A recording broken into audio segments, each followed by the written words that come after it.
Honey, welcome to this October Bang Forum. Really excited about our topic today, and of course, our speaker. As a former Bang planning team member, it's always good to have Winnie back into the group and seeing her face and hearing her voice again. She is now at Salem Health and is going to talk to us today about developing a service. And if you'd like, you can read her bio as usual. I'm not going to read the slides to you. It was in our newsletter as well. So if you want to get to know Winnie a little bit more and you don't already, go ahead and read that information. Otherwise, I don't want to stall too much. I'd like to hand it right off to Winnie to get us started on developing a service. Thank you, Tim. I'm pretty excited to be here. This is going to be a fun time. All right, let me share my screen and we'll get started.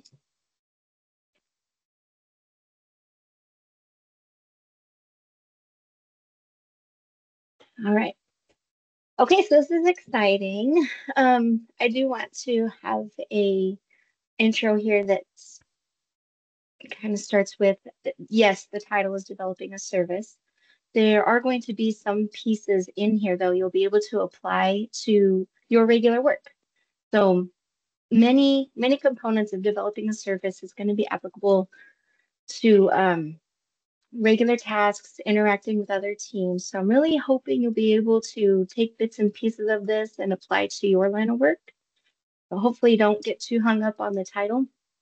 I think we do more in developing services than we realize. So we'll jump into this and see how we can move forward in helping you. Okay. I have been in an IT role for 12 years.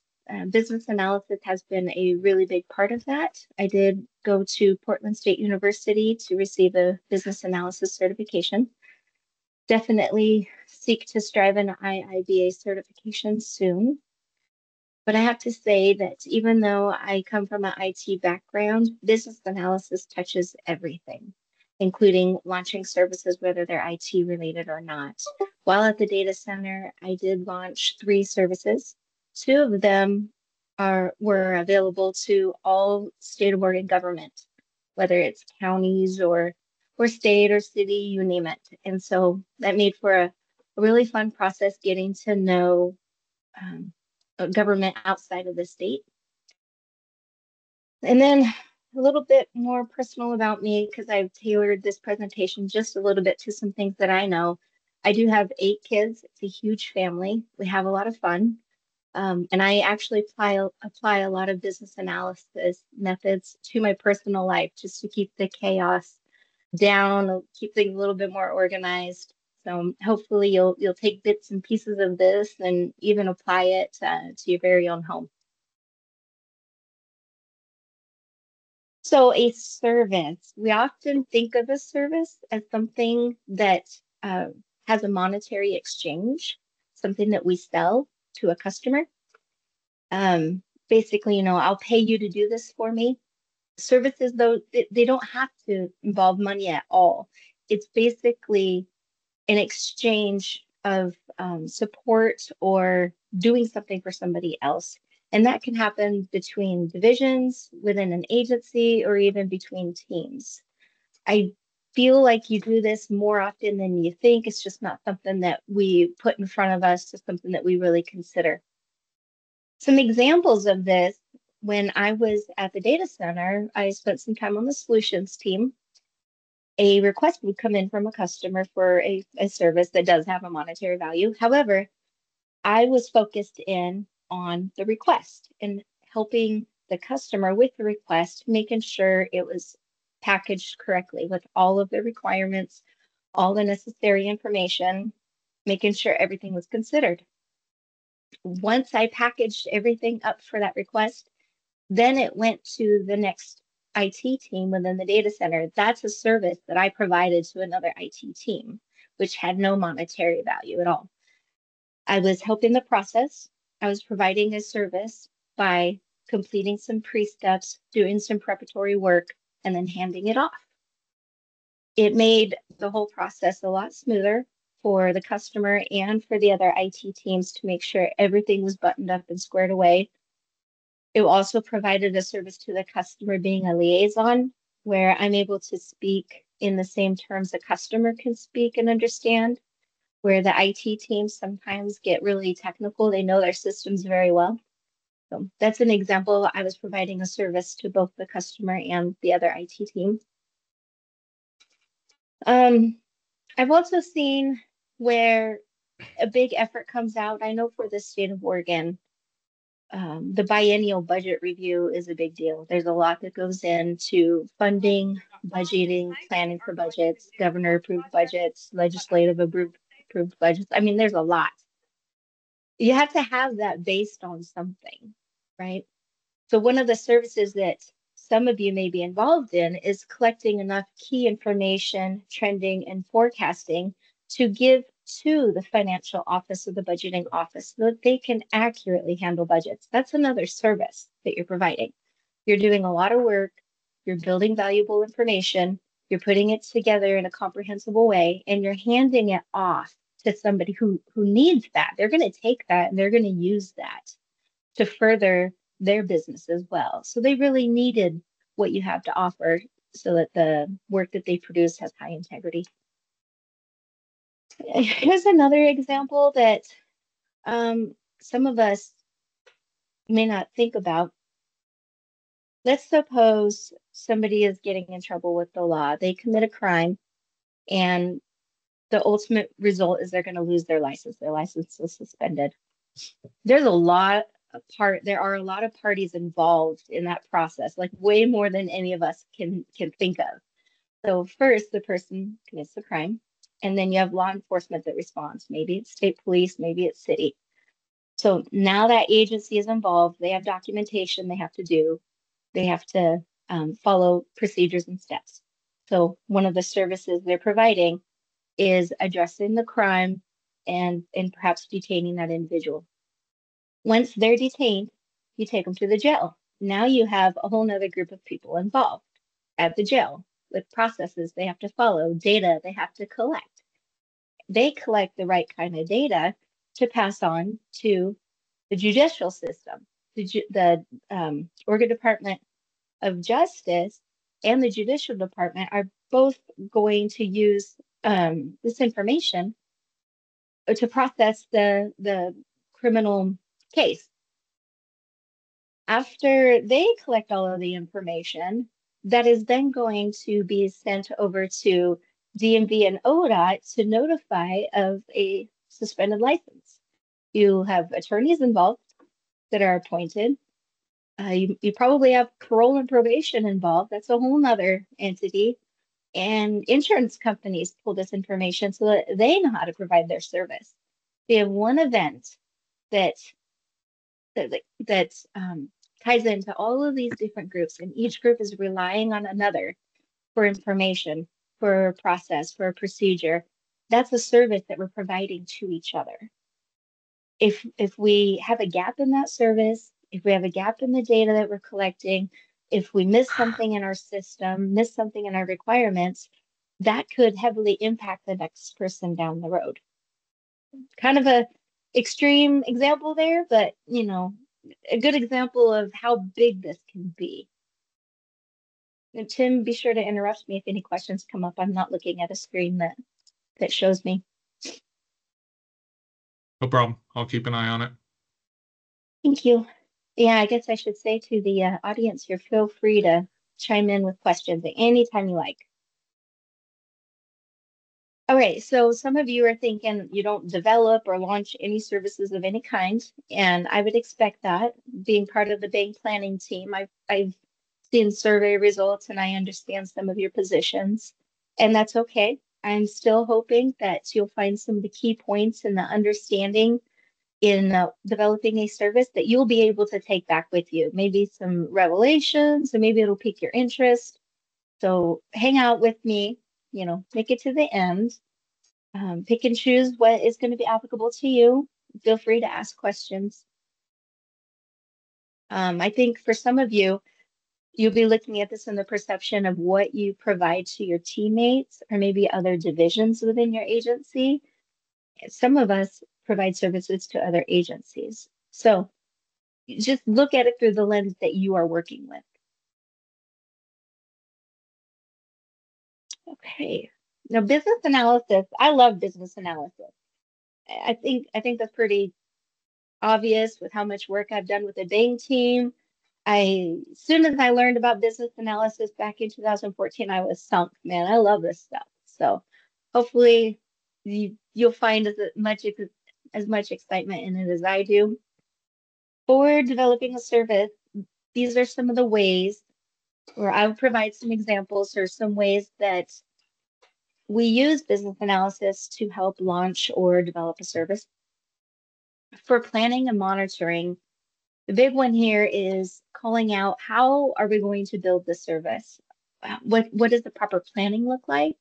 How do you manage any of the decisions that need to be made? And also figuring out who needs to be part of your team, identifying your stakeholders. That is applicable to many business analysis efforts, not just launching a service. The elicitation and the collaboration. Once you find the right people and you start working together, you can really uncover the unknown. You can uncover the whole system. You work together, engage in the right experts. It helps you build the most integrity into the service that you're developing. And more importantly, you can encourage this partnership so you can proudly work together as a team. Very important for that piece of it here. The more pride you have in the work that you do, the more ownership you take, the more investment you have, the more excited you are to do it. So that's a big one. The requirements life cycle management, service growth and modifications are necessary. We're ever changing, constantly modifying. Our needs are changing, our directions change. So having lifecycle management allows you to go back to those requirements and find out, do you still need them? Is this service still built in the way that meets our needs, that provides the value that we're looking for? That's a big one. It's also asking, we're providing this service to another team, to another division, to a user. Do they still need it? There's been changes. Are they getting this need from somewhere else? So the requirements of the life cycle is another good one. Now we'll talk about strategy analysis in a couple of the slides. The biggest one that sometimes we forget, but I find State of Oregon is really pushing a little bit more, is focusing on the agency's mission and vision. A lot of agencies have put together their strategic plans that's giving them, a guidebook to follow, some targets that they're trying to hit. But any service that you're developing, again, even at a small level, does need to tie back to the business mission and value.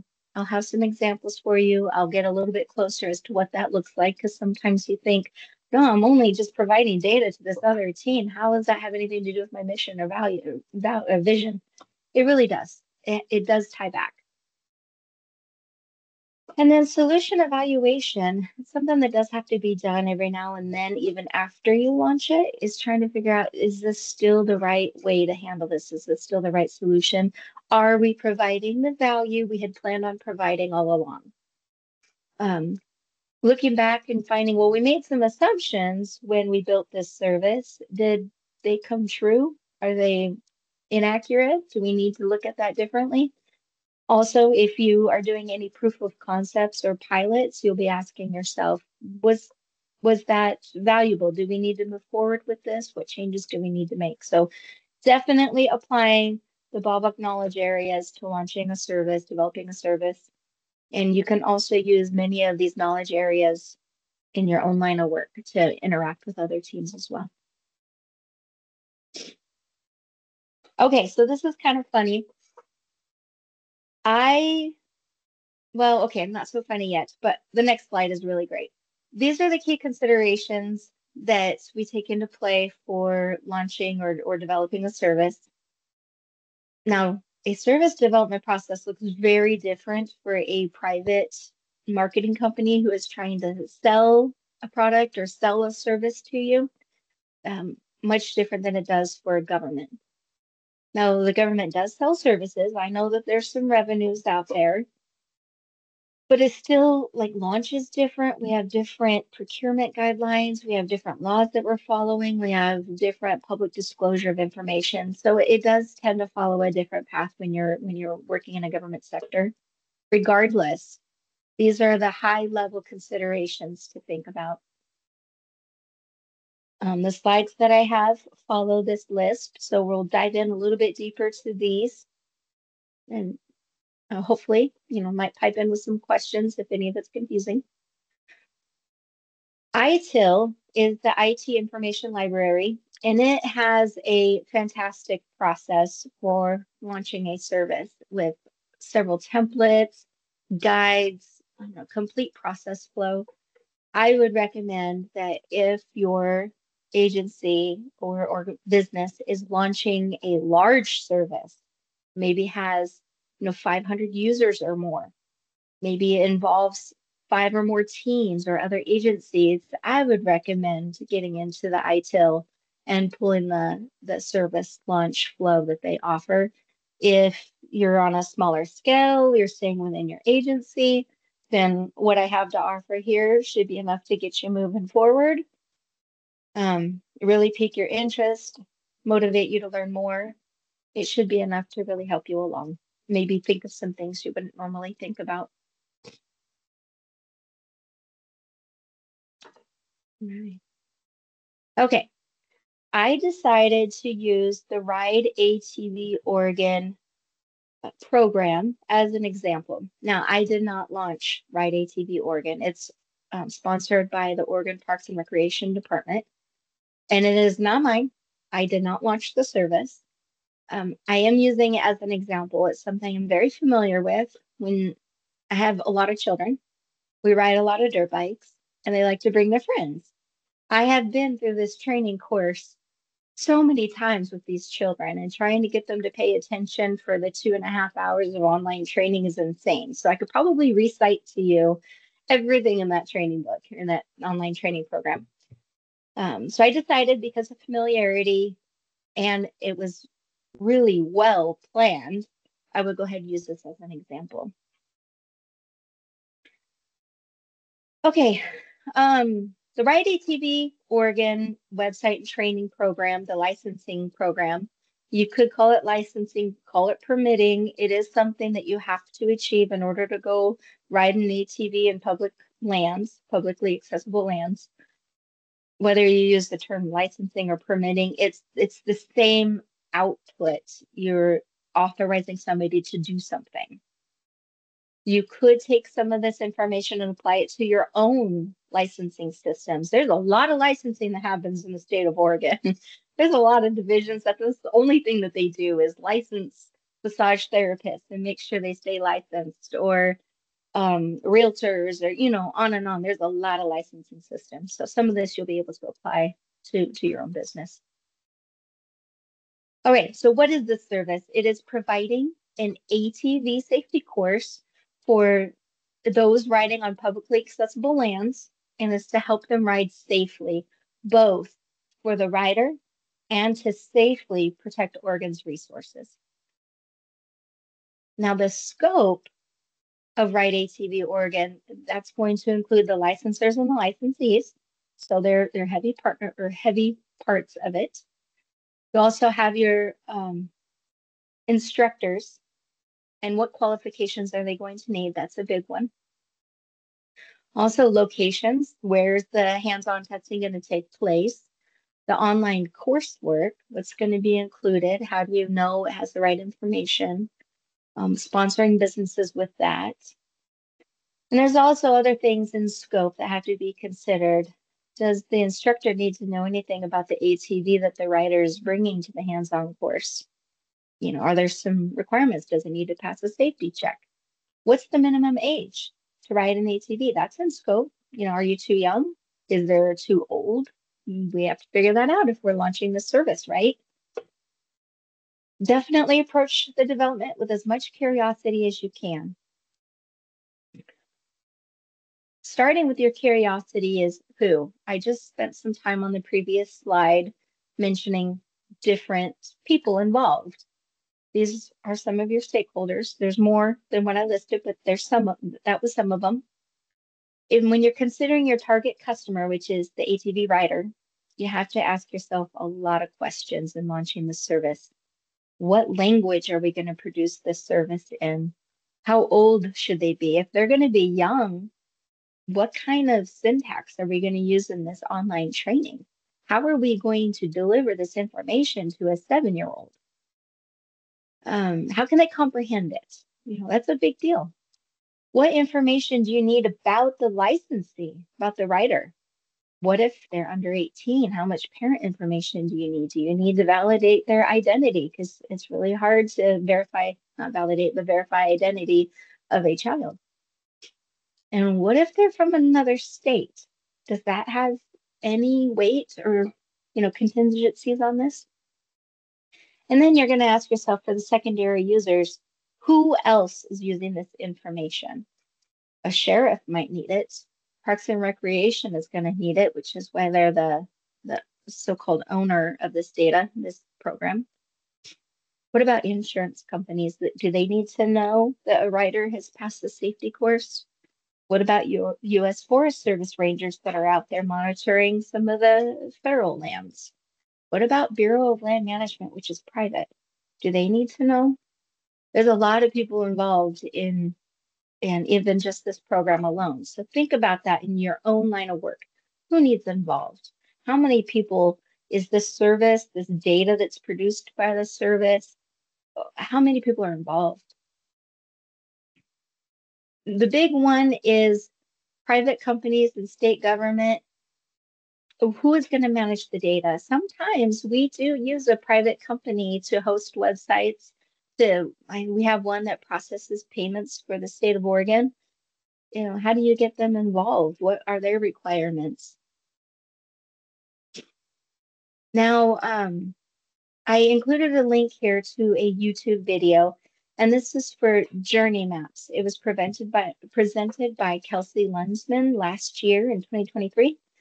And it was a fantastic presentation and a great tool for you to use to figure out who are the people involved in these different scenarios. How do they feel about things? How do you make this easier for them? It's a great way to capture a variety of people involved. So I included a link there. I don't know how you would get the link. I know it's on the Bang website. Bang's website posts videos, recorded videos of all the presentations, and you'd be able to find it in there as well as a quick Google search. We need to put it in the chat as well.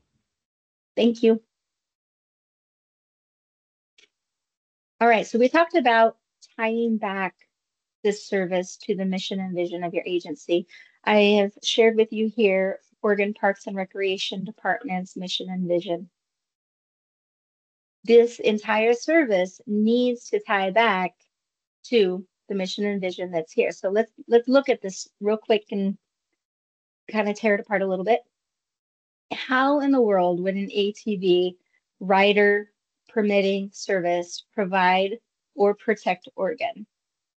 I mean, the very first sentence there is to provide and protect the natural resources for Oregon. How is it going to do that? Well, who has completed the coursework and passed the test. That gives them the opportunity to learn how to respect the land and how to respect others. The mission also includes education of present and future generations. You are providing the opportunity to educating how to preserve Oregon's natural land, how to treat the land with respect by staying on trails, how to suppress fires when you're out there riding if something should happen, how to maintain the fluids of a motorcycle, should any gasoline or anything like that spill out. So you are in fact supporting the mission. And then the vision.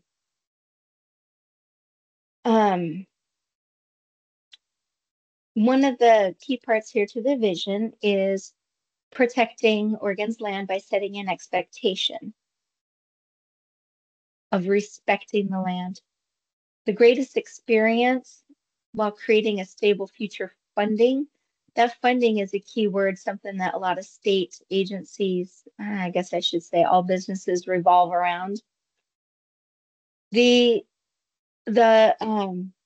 permitting program allows somebody to go ride on publicly accessible lands, right? So we're going to achieve this vision by encouraging the use of those trails. In order to go out on the trails, you have to have the ATV permit for your vehicle, for the ATV. That is a revenue source. You go and you purchase this permit, sending the money directly to Parks and Recreation Department so that you can go and utilize those trails. That is now a funding source to be able to provide the safety program, which then supports the mission. So it's kind of this full circle thing where you're able to achieve your vision and mission one little step at a time. That's great for OPRD, but what does that look like for you? For those that are not an OPRD, Parks and Recreation Department staff member. An inter-team or interagency service would also tie back to its own mission and vision. You look at it from the view of value. As you're interacting with these other teams and these other divisions or agencies, what's the value in this interaction? You're doing something for them. And are you making their job faster, more efficient? Are you providing more information to them they can't have otherwise? Where's the value in it? If you focus on that value, then you'll be able to say, hey, this is what I'm getting out of it. And then tie that back to mission, vision, or dive into the strategic plan. I mentioned earlier, a lot of agencies have been putting a lot of effort into building their strategic plans this last couple of years. There's so much in a strategic plan. You have your pillars, objectives, goals, all of that stuff. And if the work that you're doing, providing a service to somebody else, gives you value to achieve those objectives, then you know you're on target. You know that what you're doing is worth the time and that effort that you were putting in. Some of the things we also talk about for value, or that we talk about it, but sometimes it's missed in depth, is risk, and also stronger integrity. You know, we don't want to just write some stuff on paper. We don't want to assume that what we provide to another group is going to be valuable. You really got to dive in there. Look at those risks. Is that part of your strategic plan, is to reduce risk? How about reduce waste? Is that also a plan? Because providing a service to another group could certainly help with efficiencies, sharing data so it's not duplicated somewhere. Hey, we were just talking about value of a service. Definitely identify your value as a measurable item. Okay, you want to be able to calculate it out. This is going to help you understand or be able to see or justify that spending the time on this is worth it. If we're looking at Ride ATV Oregon, here's some things that I assumed that they had considered. I know that there's more than this, but this is just a quick assumption. During the training courses and some of the OPRD's material publication, they call out that there's been a significant reduction in ATV accidents since they launched the safety program and the ATV rider permitting. That is measurable. We're able to look at, we have this amount of riders and we have this number of accidents, and they have seen a proportional decrease with more riders, less accidents per rider. So there's a measurable value there. We're saving people. We're keeping them from getting injured. We're reducing the number of accidents. An accident is definitely, tragic could be a good word to use. Tragic or difficult, complicated. I've seen people get broken bones and what have you, and you're in the middle of nowhere. So now you've got this dirt bike or four-wheeler or side-by-side that could be leaking fluids from the way that it crashed. You have a person who's injured who needs to take time to go get medical help. There's a huge cost in that. So the amount of money and effort OPRD is putting into the safety course is saving people, saving Oregon's resources by reducing the amount of fluids that are leaving the motorcycle, and also the time that it takes for people to go out into the wooded area and collect people that need medical help. A lot of resources are involved there. Okay, protecting Oregon's land and natural resources. You could measure this based on how much money is spent and number of projects for the sole purpose of repairing ATV trails that have experienced damage from the riders. There has been a decrease in that as well. The safety program has encouraged respect of Oregon's resources. It provides solid examples of how to stay on your trail, how to interact with people on horseback, people out there hiking trails on foot. You know, you're on a motorized vehicle, things can get scary. As long as we're reducing the amount of damage, hopefully as close to zero as possible, that is measurable. You know, you're able to see how much time and money you're spending on repairing those trails. Very valuable. And again, ties back to the mission. And then the revenue model.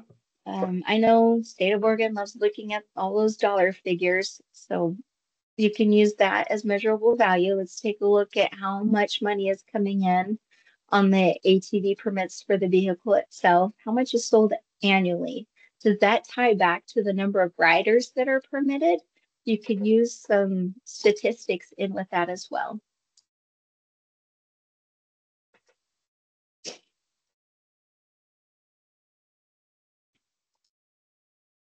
All right, agreements. There's so many agreements, way more than what, you know, I have listed on this page. There's agreements that we really don't think about too much. Okay, the biggest point of agreements is that they're going to provide you guidance. You might have to create some. I have created a few in my time. They people love them. Well, okay, I'm sorry. Not everybody loves agreements. Okay, they can get a little hairy, a little frustrating. But once you have an agreement, it can last a long time. You can look back and further define your scope of we're going to do this and you're going to do that. A service level agreement says I'm going to do this for you and I'm going to do it this well every time. And if I don't do it this well, this is what I'm going to do to make up for it. An operating level agreement captures how two groups are going to operate or partner together to make something happen. Again, if you have two agencies that are coming together to do something great, how do you know who's carrying their load?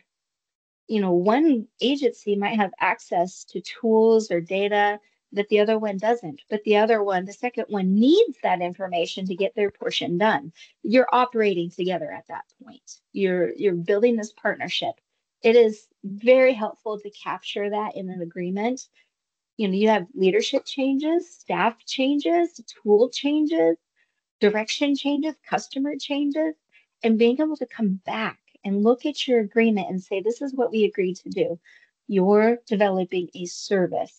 And if your service says, I'm going to rely on this other agency for my information, I want to get this established now. I want them to be on board.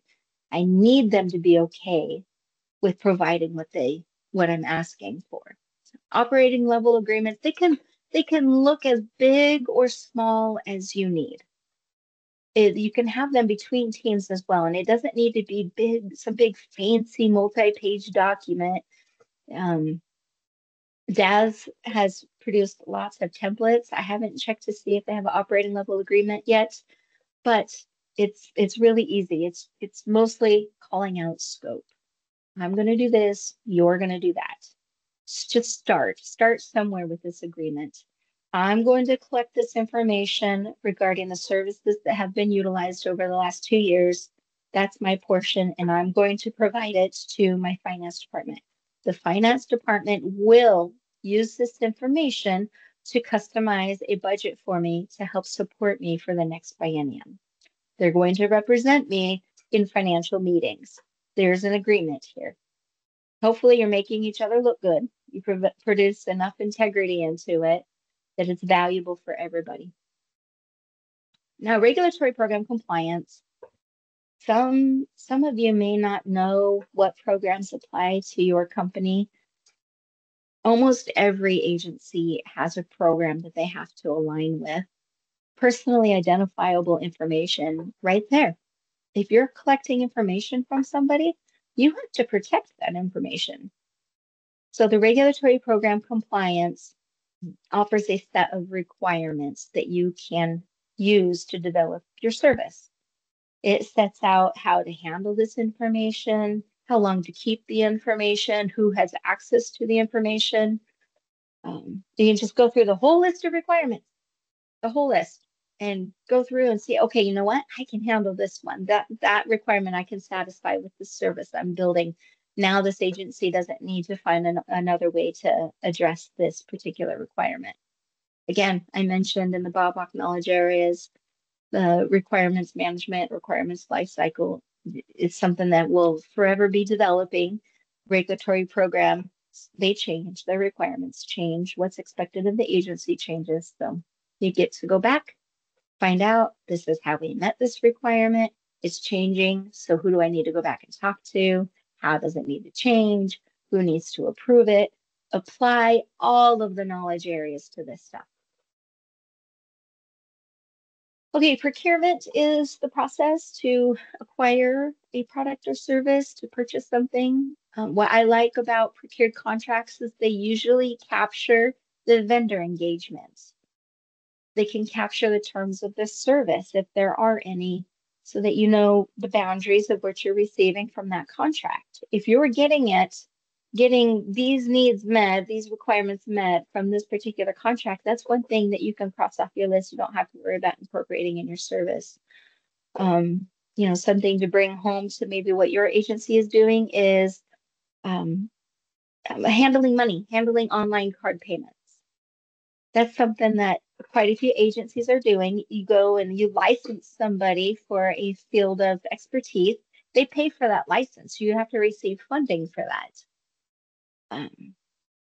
The vendor that you have procured to take that money and manage that money has requirements called out in that procurement contract.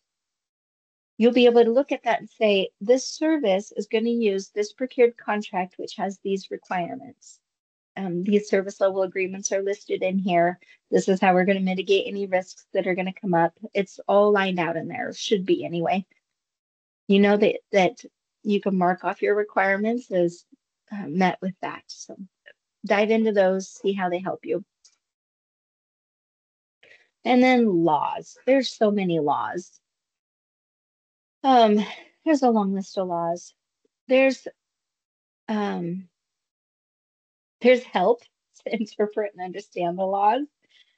I used resources definitely during the procurement processes. If you ever get to be part of that, you get to work alongside some of the attorneys to make sure that everything is written really well. There's so many laws involved. So work with the experts in your field of expertise to help you interpret those, that as you're launching your service, providing your service, developing your service, you stay within boundaries of that. And you can identify what laws you're fulfilling. There's plenty of agencies that are required to do things for people. The Department of Education, it has a long list of things it has to do for Oregon citizens. So does state police. I mean, there's a lot of laws that have to be followed. All right, here's some some examples of agreements that I was thinking that Parks and Recreation would be using. Their service level agreement would calculate out, or I'm sorry, would explain how a dispute could be resolved. Somebody doesn't pass the online knowledge test, or maybe they didn't receive the ATV permit in the mail as they were expecting and they need to contact somebody. How fast can they get a new card sent out? The operating level agreements, OPRD worked with Oregon State University and Team Oregon to come up with the right material for their program. They probably, I'm not saying they did, they most likely would have operating level agreements. to say, Oregon State University, you'll provide this much information, research, knowledge, statistics, ongoing support. OPRD, you're going to take this information, include it in this area of the safety course, and that kind of thing. OSU, you have material. OPRD, you have the data management system. I already talked about personally identifiable information and also vendor support. I don't know why I included it, but here's a nice long list in this link of laws. Even just this OPRD had like a giant list of laws at this website. I don't want to open it, but yeah. Okay, services need a schedule. And I know that sounds a little bit strange, but let's say a couple times I've used the example where you collect information about your line of work and you provide it to the budget forecasting group, the finance department. How often are you going to do that? How often are you going to relook at the way you handle that? Maybe you're a smaller agency and you've just broke out the budgeting into a new team instead of having the management team do it anymore. Management team finally passed off that baton down to a group of individuals. You are now launching a service, developing a service. You want periodical review of it. Each service is going to have its own schedule. Maybe your periodical review needs to be every 6 months. Maybe in the beginning of the development, it needs to be every 3 months, every month. You're going to set a review, a schedule, so that you don't miss it and the service doesn't grow stale and decrease in the value it's producing, or even go negative. Stay up on the service review. You could start costing your agency more than what you're saving. So there's processes and procedures that take place. Your time is valuable, tend to be quite busy. Most state of Oregon agencies are understaffed. So you want to use your time to do something that is going to increase efficiencies, provide that value. Periodical review will help you know, am I still doing that? An upgrade schedule. Can we add to it? Is the budget team going to add a tool, a calculation tool, forecasting tool to be able to help them with their job? That's going to be an upgrade. Or can it automatically pull information from the shared management financial services? I think it's SFS, Shared Financial Management Service, SFMS. Can it automatically pull information from there?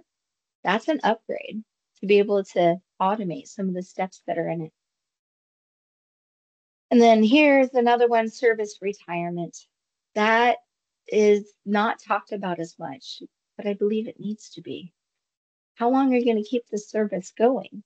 And who's going to continue owning it? If we have divisions that break apart and we have some that join together, at what point do you say we can retire the service now? We are joining with another agency. They already have this figured out. We no longer need ours. We're jumping to a new tool. So what we're doing today is no longer going to provide value. Let's retire it. The 10 years that's listed here, that's just an estimate that I threw in there. There's no rhyme or reason to the 10 years. Some people just start with that. And then after a few reviews, after the first year, after the second year, you start asking yourself, is 10 years good? Do I need to make that sooner? Just start somewhere. It'll soon develop. The other thing, changes.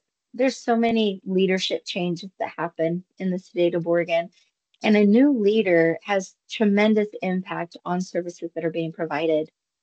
You might get a new manager, just at your first line one-up manager, and they may look at the service that you're providing and say, I don't want to do that anymore. I don't want my staff spending time on that. That may terminate the service. It might happen pretty quickly. And it can go all the way up.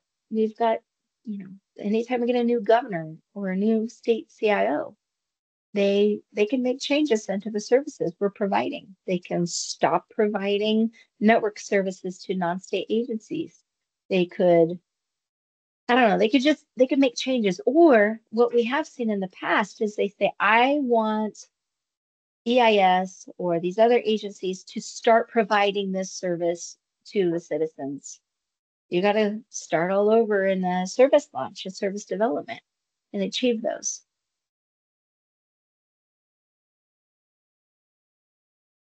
Features and functions. The features and functions of the service contribute to your requirements. Having the right stakeholders is going to be key to listing these out. So when you're developing a service, you need to know how it should perform, what it should feel like, what it should do. They help a lot of people understand the service. There's been a few times where I've launched the service and the first thing a customer asks, can you give me a list of the features and functions? Like, yeah, I can. I have that all documented. Let me send it to you right now. I send it on over. You also use this list if you're going to build any brochures or any signs, things like that. Let's see, for Ride ATV Oregon, some of the features would describe the service itself. It would be ease of understanding the material. How easy is it for somebody to follow along, stay on topic with the safety course, not get lost in the terminology that's there? Are the pictures that they're using clear enough to understand? Let's see. Also, the information has to be accurate and reliable. You have a lot of people taking the safety course. What if it has inaccurate laws or inaccurate direction? It's telling you how you should fit on an ATV and they're wrong. You got to have some integrity into the program, and the features are the qualities, the characteristics, they're going to help you with that. Now, function is what it's going to do for you. How do you need this to perform? How do you need your service to perform? I talked about automation earlier. Do you need it to automatically pull information from somewhere? Do you need it to automatically provide information somewhere? The whole losing your license example, there's so much data involved in that goes from one place to another. You need it to be accurate, that's for sure. That's a function. For the OPRD's program here, Ride ATV Oregon, it provides information. It produces a rider's permit. That's a function. It tracks rider information. So you can log back in and you can see which of your family members have completed the course. One parent can register up to 4 children. That's a function. That's what it can do.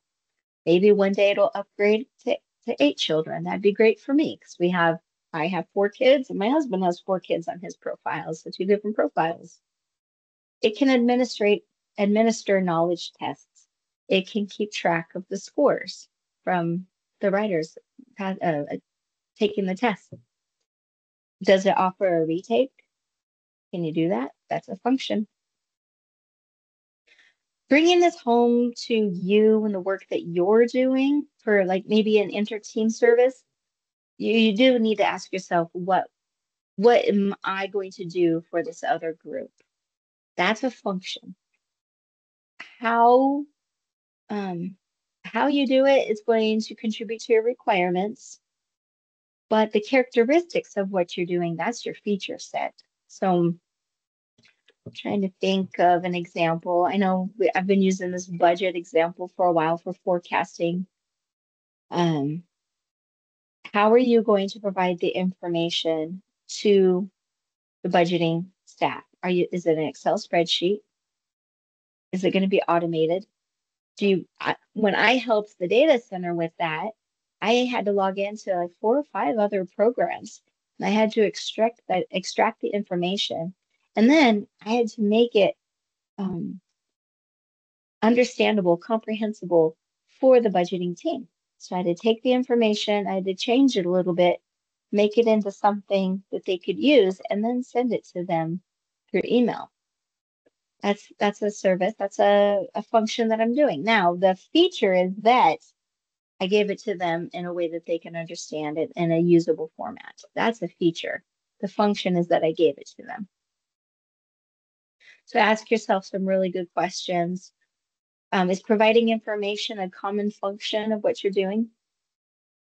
Does it enable others to do their work? If so, how? How are they going to do their work? Is what you're providing in a format that they can use to provide their work? Is it quick? Is it efficient? Is it repeatable? These are all things to help you understand what your requirements should be. Oh, dog. Okay, your base structure, that's going to capture everything in your service, 100% all of it. It's going to be like the bones of your service. That can look different for an IT service compared to a small service that's an interdivision or inter-team service. For that reason, I'm going to be a little bit vague. Some of the examples on here are specific to OPRD's Ride ATV Oregon program. So I made some assumptions here. Where will the data be stored? How is the data verified? How are you going to access the data in the future? Are you using a vendor? How secure does the data need to be? It goes back to that regulatory program compliance. They have that all called out in there. How do you want the hands-on instructor to lead the courses? Do they need to have a pre-teaching session? Does the rider show up and automatically take their test? What kind of coursework are they going to do? That's all going to be called out in your base structure. I'm going to list, I say list, but you could also do user stories and other business analyst tools to help you capture that. Let's see. Where is the information going to come from? Is it all through the website? Is there going to be pre-registration, not post-registration, but at the time of the hands-on course registration? All of these questions. You answer all this information and you put it all together in one place. This is your base structure. And then you ask yourself, what's missing? These are some of the things on the page that I think OPRD would be using. You know, financial support, how are they funding the Ride ATV program? Vendor involvement, we talked about that a little bit. Where is the instructor going to get their training from? That's part of the base structure here. Is from start to finish, all the nuts and bolts, everything goes in. The whole recipe goes into this document for the base structure. In the end, this is not, the base structure document is not something you often share outside of the agency. It can contain some business, I don't want to say critical, but business sensitive information that needs to stay within the agency that you don't want to share out.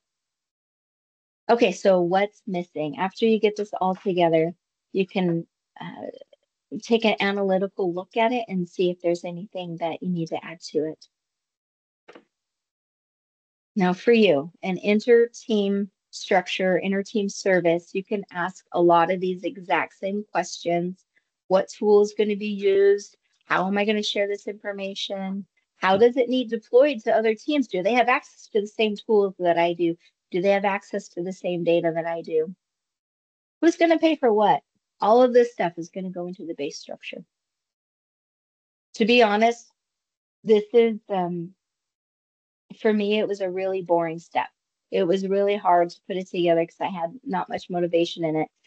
After I was done with the document and the service was into operational state, that's when I saw the value in this one. That's when I saw, because people are now asking questions. Hey, we want to change the service. What's in the service today? So that we would go back to the base structure document. We would see how it was completely built. We look at the one piece that's going to be changing, and then we tie it back to everything else in that structure. And now we know how it's going to change. We know how it needs to grow. So there's a ton of value in this document. You just have to find motivation to make it good.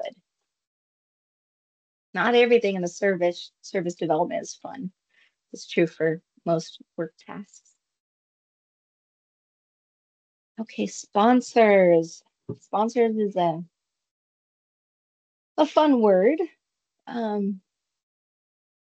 have found sponsors incredibly valuable. They help me get my work done. They help me provide the resources that are needed.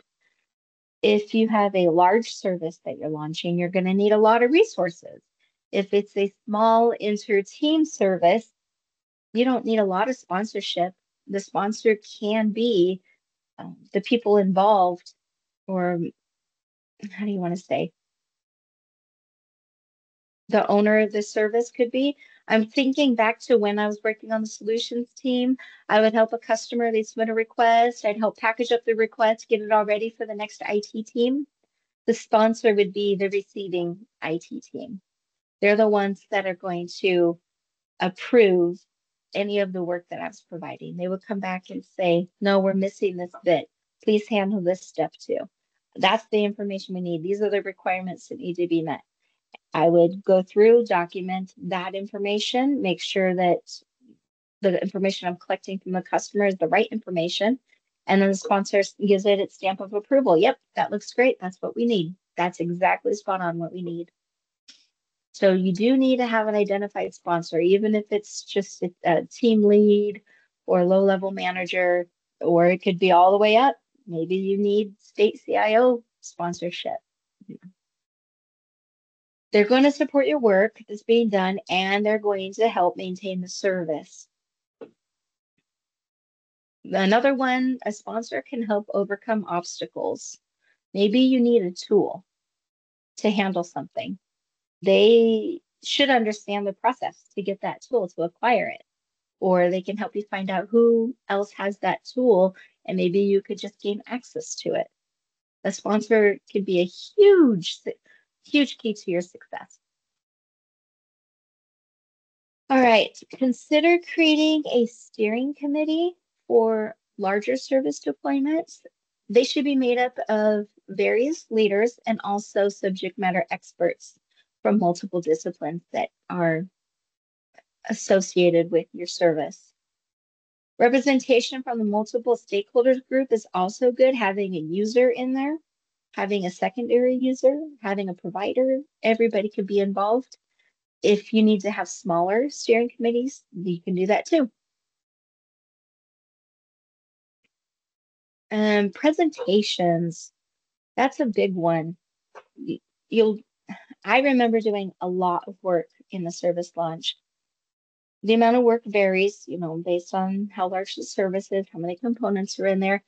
In every case, I was asked to present on this expansion. I was asked to present how we're working with each other, how we're passing information, what value we're producing, what risks are on the table, and how we were addressing those.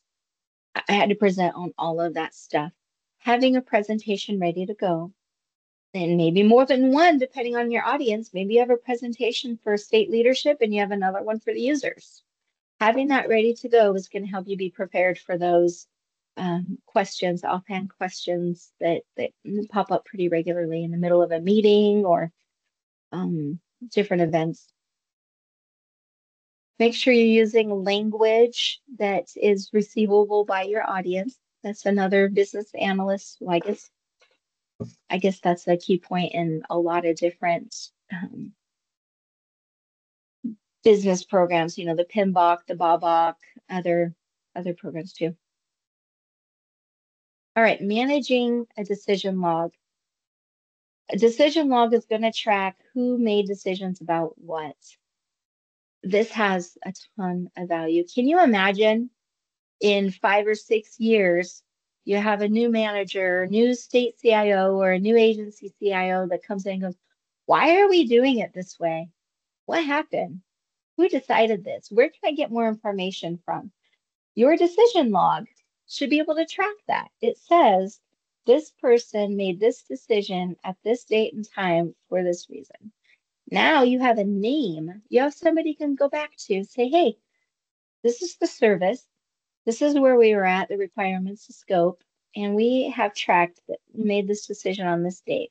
We would like more information on that. We're going to make changes to the service. We're going to decide if we're continuing, decide if we're terminating the service. Can you help us contribute what we need to know about that. Why did we do it the way that we're doing it? Why did you make that decision?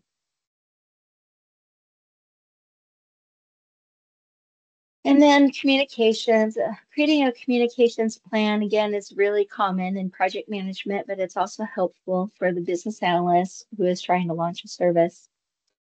How are you going to keep them apprised with the progress in developing it? Do they want regular reports like a project manager creates for a project? Do you want to do a shared hub on maybe a Teams channel? Do you have a workflow built? And can you share with them how the progress you have in that workflow? Where are you at in this timeline? What does it look like when you get to operational state? Once you're operational, what do your communications look like there? Do you have a huddle? Do you need to add your new service as an agenda item on your huddle? If you're working between two teams to do something, if inter-team service, do you need to present information within both teams, or do you have a shared communication?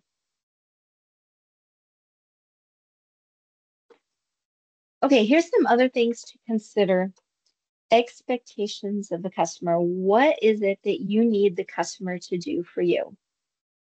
Now, some of these documents you're going to have to create from scratch because we're not used to writing them down. We're not used to creating them. It's a new way of thinking. Let's see, had assumed the following of the customer, that OPRD would expect the customer to have an interest in writing an ATV.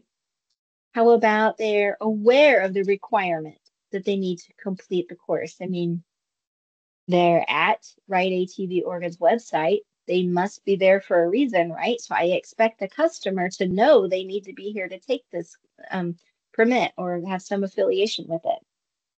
What about read and write English? Right now, that program's only available in English. So I expect the customer to be able to communicate in that language. Access to the internet. It is a website. You should be able to get to it. And also access to an ATV so that they can take the hands-on course.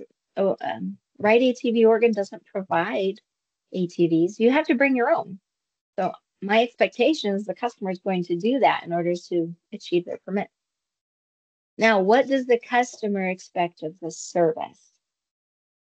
Well, I expected it to provide everything I needed to know to abide all of the laws, to be safe on my ATV, to protect Oregon's resources. So it needs to be reliable knowledge. It also should be, I was expecting it to be based on best practices, not just for Oregon, but other states too. What if we go riding in other states? I also expected the scheduling for the hands-on course to be reliable. You know, if I schedule time to take somebody to a hands-on course, load up the ATV and all of that work, all of everything that goes into that, I want to be able to show up to that location listed on the website with that instructor at that given time and know that they're going to be there too, that we are going to complete this step. So I need the scheduling piece of Write ATV Oregon's website to be reliable. I had also found it appreciative that it was free of charge. You don't have to pay for this ATV permit. That was something I expected of Write ATV Oregon. Also, and I've had to before, how do I contact Write ATV Oregon? How do I contact them? I expected the ability to do that. If you can view your service from your customer's perspective and understand what they expect of you, you should be talking to them too to validate that what you are assuming is right. It's going to help you with the requirements, it's going to help you with your service scope, help answer questions about those features and functions. The service is going to do this, it's not going to do that, to meet or adjust those expectations the customer has of the service. What about support? Tiers of support isn't just, for an IT service. You can have tiers of support for team-to-team interactions. If the service is not functioning as expected. If forecasting usage to get that to the budget team, if there's a glitch in the system, you're sending the data and they're not receiving it, who do you talk to about that? Who's the first person you call? Is it your management team? Is it an IT service somewhere? Is it the other team? Have that called out. Think about that. Go through some scenarios to try to capture all of those different pieces. How about a phone number? How about training material? What if you get new staff on board that need to learn this service, learn how to deliver the service or receive the service from somebody else and then take that information? That's a tier of support. It's training support. How do you escalate to a vendor if a vendor is involved? Do you have contact information? Who holds the contact information if you don't have access to it? Who manages the contract with the vendor? That is a tier of support. And then capacity management. Is there a limit to the service that you're providing? What about the data that it stores? Is there capacity constraint? And where's the trigger to acquire more capacity? We don't want to buy too much capacity. That costs more money. We don't want to run out of capacity. The website might freeze up. Capacity management, there's actually limitations to Excel. So if you're exporting data and trying to send it to somebody, there's also limitations to email. How large of a file you can attach to an email. So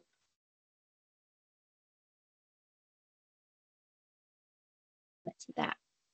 These are all things you get to consider in launching a service.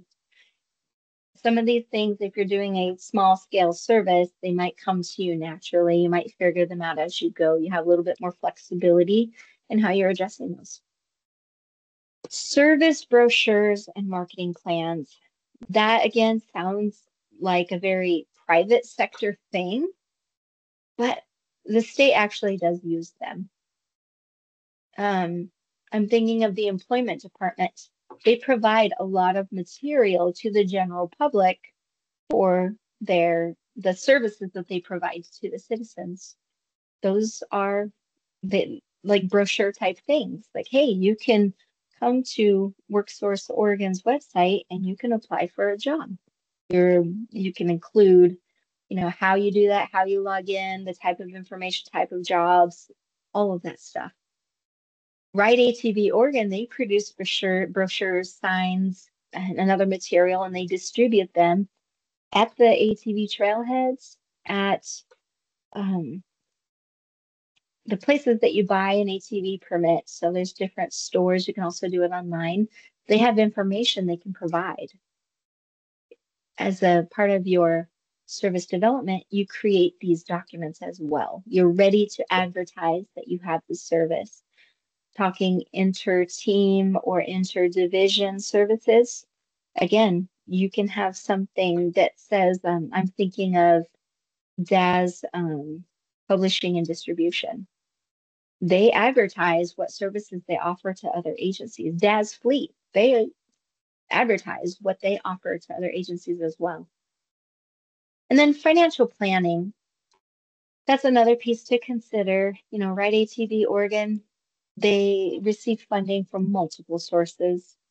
One of them I mentioned earlier, the ATV permits. There's others as well. All right, the whole picture. The goal here is for you to go through all of this work. It seems like such a big thing, but really it isn't that huge. But you get to own it. You get to take pride in it. You get to just follow the process through, maintain it, keep it alive, make sure it continues contributing value. Some of the services that the state provides today to citizens, they've been around a very long time. And hopefully those services aren't going anywhere. State police, they've offered services for a very long time, but they can make changes to the service they provide. They can decrease what they do or increase what they do. Kind of a weird story, but I contacted Hawaii Police Department the other day and I was asking, hey, how do I do this? And they said, call 911. I have to call 911 to talk to somebody about this. They're like, yeah, you call 911.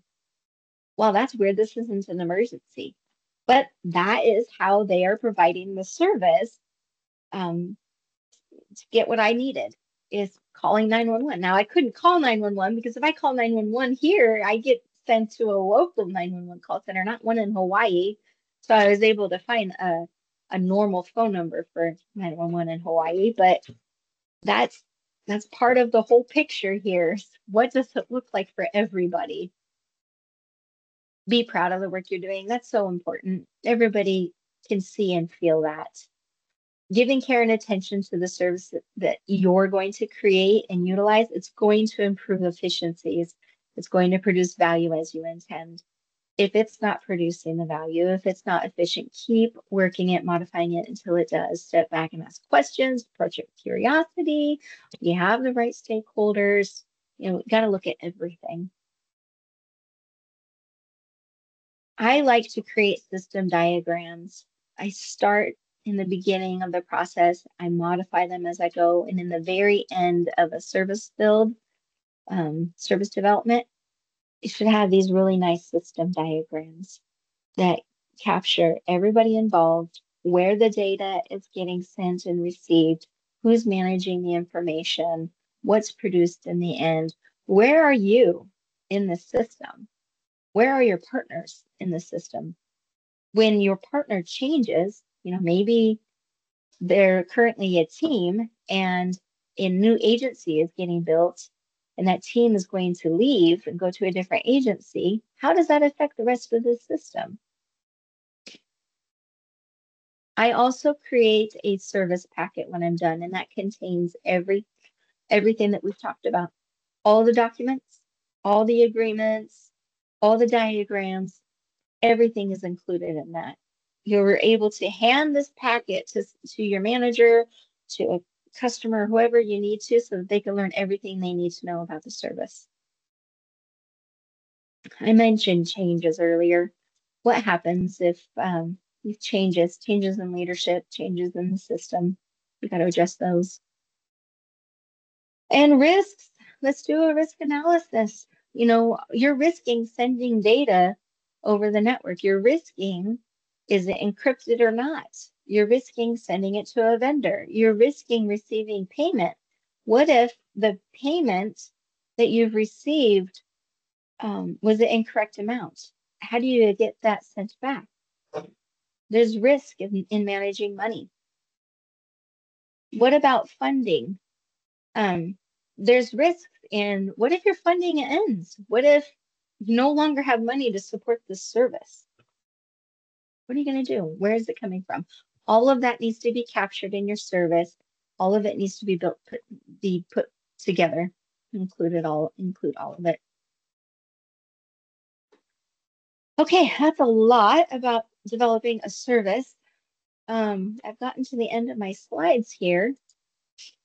Does anybody have any questions? I feel like I just did a whole ton of talking.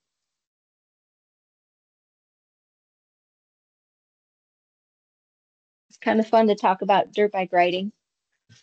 I haven't got to go in a little while, but sure is a lot of fun. And I do love the Ride ATV Oregon website. I was so impressed with how well that went through. Hey, Winnie. Anybody that has any questions, go ahead and unmute or type them in the chat, whatever you prefer. Thanks, Tim. Winnie, I actually do have a question for you. As you're going through this and creating the documentation that you're going to need for a service, do you sit down and kind of look at it all at once, or are you breaking it down into chunks and then you're reaching out to people as you like come up and hit it, or is it more like ad hoc? That's a fantastic question. I start with the low-hanging fruit. You know, as you go through these documents, they're going to be changed and edited, so you do need some version control. Start with their draft, start with what you know. And I have a strategy that I use that some people hate. So I'm not saying y'all need to go out and do this. And it needs to be done carefully, but I will write up a document or a diagram that I know isn't completely accurate. This is my best guess. I know it's not that way. And then I take it back to the stakeholder and or the subject matter expert. You should see how fast they chime in going, no, no, no, let's correct it. Let's correct it. I don't want that going anywhere. Don't publish that document. That is not accurate. I'm like, I know. Thank you. I'm getting you to speak up. You're contributing. This is great. Let's do this. And so you start fixing everything that's on there, and now you have more integrity to what you're doing. So you just start somewhere. You start with some of the most simple things. I love starting with the problem statement or an opportunity statement. We're talking about the service because we're missing something. We need something. This is a problem. We have waste. This is taking too long. I hate going through all of this. I need to do a budget. I have no idea what I need to forecast for. We just don't know. There's these unknowns. So the problem is you don't have enough information. So you start figuring out, well, who has it? How do I get this from them? What kind of information do I need? What kind of tool do I need? You just start having, again, business analyst procedures and processes are perfect for this because you can start doing the brainstorming, the interviewing activities, the problem statement activities, just to start going through them. You're collecting information, that elicitation, tracking it, you're developing requirements from it, you're developing your risk information from it, making decisions as you go along. I mean, the whole gamut of business analysis can be used. Just start somewhere. Some people have a hard time starting, that can be, but the problem statement really kicks people into gear. I also like the problem statement because it directs you to subject matter experts. You might be talking to one person that you think is helpful, and they say, oh, actually, let's bring this person into the conversation. So then you reach out to them, and it just kind of trains around like that.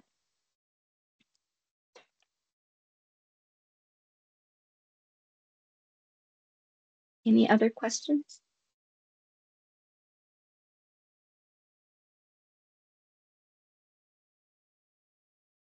If you get access, or if you have access to ITIL, the service lunch that they offer is very thorough. The data center took that service launch process and just slightly edited it for their government business. It was really really awesome to see. It was nice and thorough. It really made launching a service go much smoother than you would think, because it feels like such a big thing. It feels like it's huge, and it breaks it down into small pieces. It breaks it down into, this is the customer stuff. This is the IT stuff. Here's the support stuff. Here's the financial stuff. It just breaks it into these little pieces. So you feel like you don't have such a big job, and you're able to track the progress a little bit easier. Again, I'm hoping you'll take some of this stuff and apply it back to your line of work. It doesn't have to be launching a service. Look at the work that you do and think about, how do I interact with other teams? How do I interact with other divisions? How do I receive information from other divisions? What can I do with that?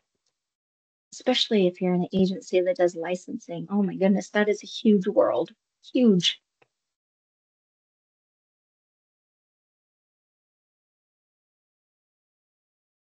All right, one last call for questions.